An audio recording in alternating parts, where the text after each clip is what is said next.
Hello po sa inyong lahat mga ka-crypto. Ako po si Pinoy Crypto Trader at sa video na ito ay atin pong pag-uusapan ang aking technical analysis dito po kay Fluky Ino.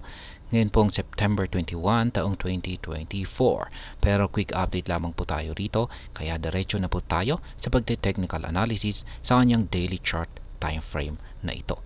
At ayan, ating pong nakikita ang aking previous technical analysis kung saan ay ang nasabi ko po rito ay kung magagawang tagusin ni Fluky Ino ang ating resistance zone dito ay makakaranas po siya ng patuloy na pag-angat sa presyo hanggang sa umabot po siya rito sa sunod na minor resistance line natin na nandito po sa presyong 30 digits 15,043 at mukhang parang yan po yung kasalukuyang ginagawa ngayon ni Fluky Ino.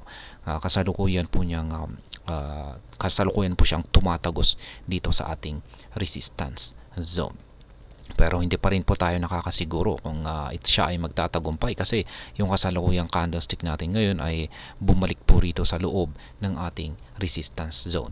Kaya hanggang sa kasalukuyan ay hindi pa natin kumpirmado kung ito ay basag or wala pa tayong confirmed breakout.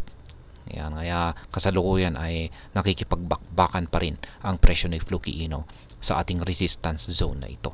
Kaya ayan po, dahil dyan ay nananatili pa rin yung aking projection dito na kapag nagawa po niyang tagusin dito ay aangat po ang kanyang market price. Kung pag hindi ay syempre kung di po na talaga niyang kayang basagin yan ay syempre mauuwi po ito sa kanyang patuloy na consolidation at mukhang magkukonsolidate po siya rito sa loob ng ating resistance zone na ito. Ayan, makakaranas siya ng consolidation dyan kasi nasabi ko po yan kasi maski pa paano ay bullish po yung ating mga signal dito. Ayan, nag-uumpisa pong maging bullish yung ating Hot indicator at yung ating QQE mod indicator naman ay ayan, bullish signal na rin. Mas maaga pong lumabas yung bullish signal natin dito sa ating QQE mod indicator nitong September 19. Kaya ayan, ibig pong sabihin ay mataas po ang posibilidad na magagawang tumagos ni Fluky Ino sa ating resistance zone dito.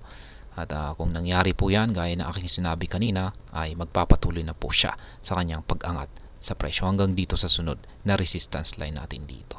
Pero kung pag siya ay bigo, ay ayan, patuloy siya na nakakaranas ng struggle, ay mauuwi po siya sa isang consolidation at ayan, posibleng magko-consolidate po siya rito sa loob ng ating resistance zone na ito.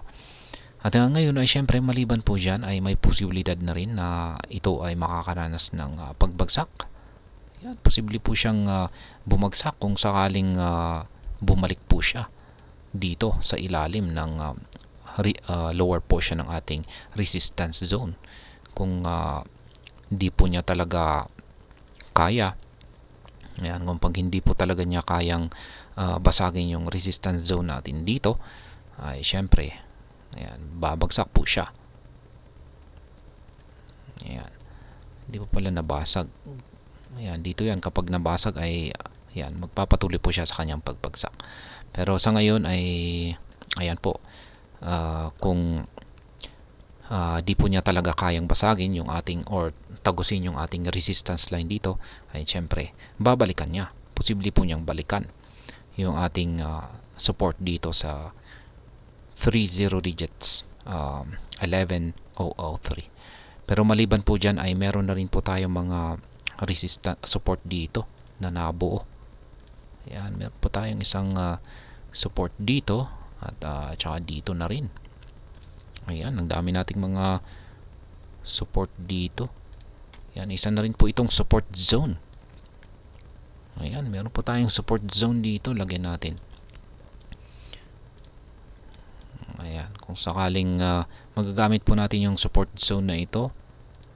Ayan, kung sakaling di po nagawang tagusin ni Fluky Ino yung resistance zone natin dito. Pero ayan, tanggalin muna natin kasi mukhang hindi po muna natin magagamit yan.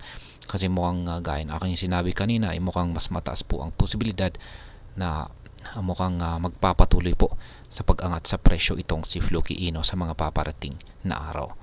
lalong-lalo na kung talagang yung ating mga bullish signal dito ay nagpatuloy po na ayan, nagpatuloy po sa pagbuo ng ating bullish signal dito. Kaya yan po yung ating binabantayan natin, kailangang bantayan dito kay Fluky Ino. Ngayon ay pagdating po sa pag-i-spot trading ay wala po tayong na-trigger na kahit anumang nakaabang na pending order dito.